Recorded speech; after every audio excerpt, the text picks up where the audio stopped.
Hi friends, welcome to இன்றைய விருந்து. இன்றைக்கி நம்ம வீடியோவில் ரவா பர்ஃபி எப்படி செய்யலான்னு பார்க்க போகிறோம். வீடியோக்குள்ளே போகிறதுக்கு முன்னாடி என்னோடய சேனலை முதல்ல பார்க்குறவங்க சப்ஸ்கிரைப் பண்ணிக்கோங்க. வாங்க வீடியோக்குள்ளே போகலாம்.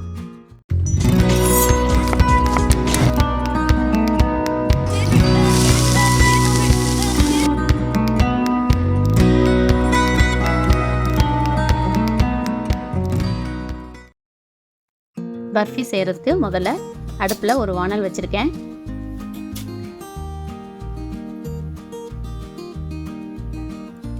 ஒரு 3 டீஸ்பூன் நெய் ஆட் பண்ணியிருக்கேன். முதல்ல ரவையை நம்ம வறுக்க போகிறோம். இப்போ 1 கப் ரவை எடுத்திருக்கேன், அதாவது 1/4 கிலோ. எந்த கப்பில் எடுக்கிறீங்களோ அதே அளவு நீங்கள் வச்சுக்கிட்டிங்கன்னா எல்லாத்துக்குமே கரெக்டாக இருக்கும். இந்த நெய்யில் நம்ம ரவையை போட்டுட்டு ஒரு 5 நிமிஷம் வறுத்துட்டே இருக்கணும்.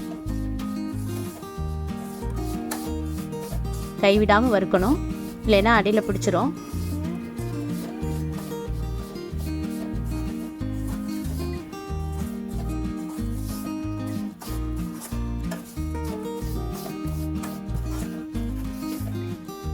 அஞ்சு நிமிஷம் வறுத்ததுக்கு அப்புறமா அடுப்பை நம்ம சிம் பண்ணிவிட்டு 1 டம்ளர் பால் சேர்த்துடணும்.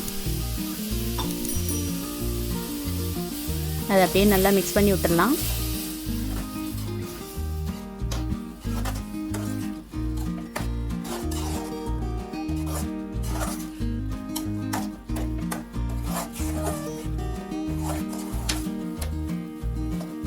இந்த மாதிரி ட்ரை ஆனோடனே நம்ம அடுப்பை ஆஃப் பண்ணிடணும்.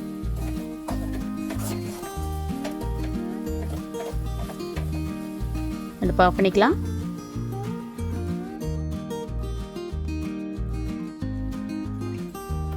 மறுபடியும் ஒரு வானல் வச்சுட்டு சர்க்கரை ஆட் பண்ணுறேன். 1 கப் ரவைக்கு 1/2 கப் சர்க்கரை கரெக்டாக இருக்கும். தண்ணி 1 கப் அதே அளவு நம்ம வச்சுக்கணும். அதே கப்பில் 1 கப் தண்ணி ஆட் பண்ணிட்டேன். சர்க்கரை தண்ணியில் நல்லா கரையணும்.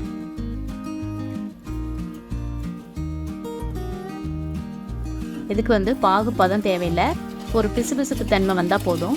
அது வரைக்கும் நம்ம மிக்ஸ் பண்ணிகிட்டே இருக்கலாம். இப்போ நல்லா கரைஞ்சி வந்துருச்சு சர்க்கரையெல்லாம்.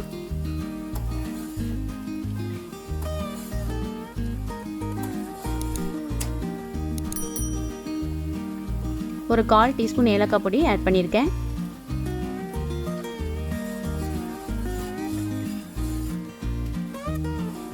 மிக்ஸ் பண்ணிகிட்டே இருங்க. ஒரு 5 நிமிஷம் ஆனோடனே நல்லா பிசு தன்மை வந்துடும். அதுக்கப்புறம் நம்ம வறுத்து வச்ச ரவை இதில் ஆட் பண்ணிடலாம்.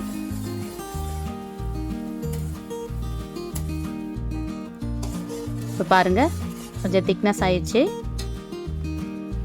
இந்த ஸ்டேஜில் நம்ம வறுத்த ரவையை ஆட் பண்ணிடலாம். ஆட் பண்ணிவிட்டு கட்டி இல்லாமல் நல்ல ஒன்று போல் அந்த பாவுலேயே மிக்ஸ் பண்ணி விடணும்.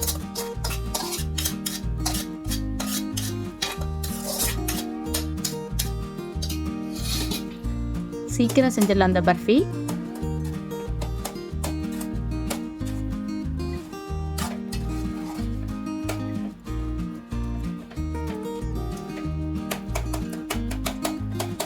கட்டி இல்லாமல் ஒன்று போல் நல்லா உடச்சி விட்டுட்டு நல்லா மிக்ஸ் பண்ணி விட்டுறணும். அந்த பாகுலே ரவையும் வெந்துடும்.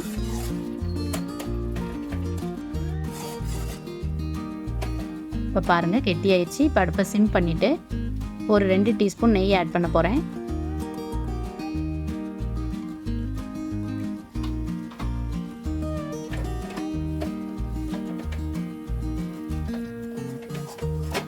இப்போ நல்லா திரண்டு ஒன்று போல் ஒரு அல்வா மாதிரி வரும். நெய் உருகிட்டு அதுக்கப்புறம் நம்ம அடுப்பை ஆஃப் பண்ணிவிட்டு ஒரு நெய் தடவின பிளேட்டில் நம்ம கொட்டிடலாம்.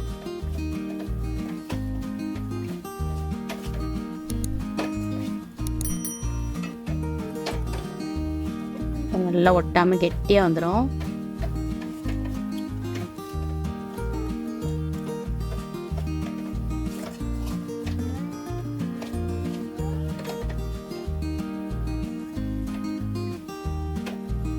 அடுப்பை ஆஃப் பண்ணிடலாம்.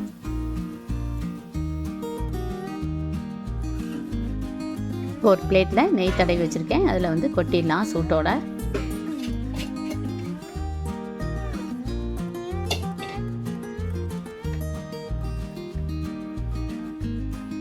நம்ம எந்த அளவுக்கு பர்ஃபி வந்து திக்னஸ் வேணுமோ அந்த அளவுக்கு நம்ம தட்டில் தேய்ச்சி விட்டுக்கணும்.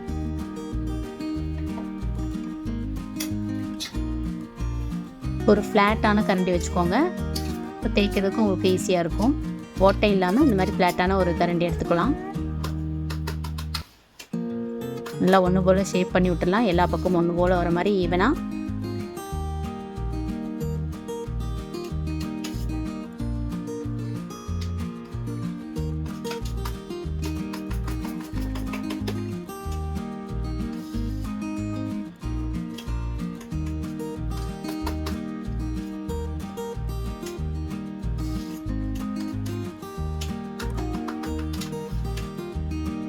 இல்லை, அதுக்கப்புறம் நம்ம வந்து 1 மணி நேரம் வந்து அதை அப்படியே விட்டுறணும். அதுக்கப்புறமா பீஸ் போட்டுக்கலாம்.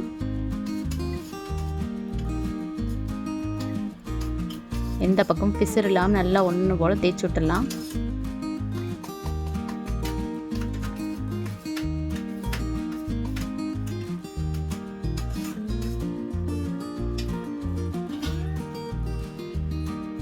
இப்போ முந்திரியை பொடிசாக கட் பண்ணிவிட்டு மேலால் போட்டுட்டு நல்லா மறுபடியும் அமுத்தி விட்டுடலாம்.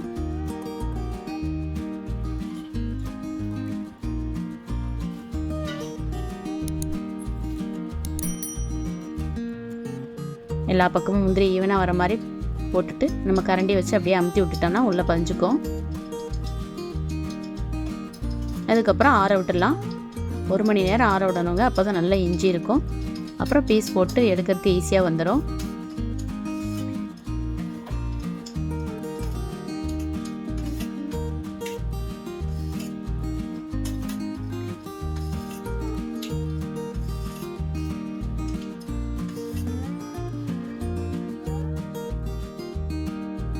பாருங்கள், 1 மணி நேரம் ஆயிடுச்சு. நல்லா இஞ்சிருச்சு. இப்போ நம்ம கத்தி வச்சு கட் பண்ணி எடுத்துடலாம். நமக்கு எந்த ஷேப் வேணுமோ அந்த ஷேப்புக்கு நம்ம கட் பண்ணிக்கலாம்.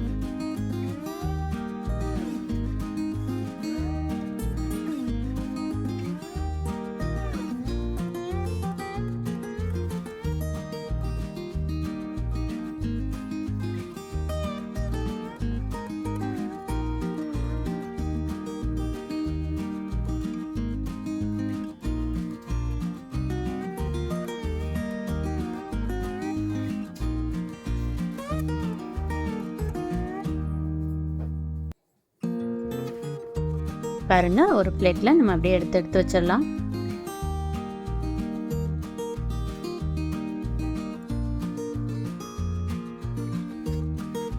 அழகாக எடுக்க வந்துச்சு பாருங்க. ரவா பர்ஃபி ரெடி ஆயிடுச்சு. இதே மாதிரி எல்லாத்தையும் பீஸ் கட் பண்ணி ஒரு பாக்ஸில் போட்டு வச்சுக்கலாம். இந்த ரெசிபி உங்களுக்கு பிடிச்சிருந்தா லைக் பண்ணுங்கள், ஷேர் பண்ணுங்கள், கமெண்ட் பண்ணுங்கள். மறக்காமல் சப்ஸ்கிரைப் பண்ணுங்கள். அப்படியே பக்கத்தில் இருக்க பெல் ஐக்கானையும் கிளிக் பண்ணுங்கள். அப்போ தான் நான் போடுற வீடியோ உங்களுக்கு தெரிய வரும். தேங்க்யூ.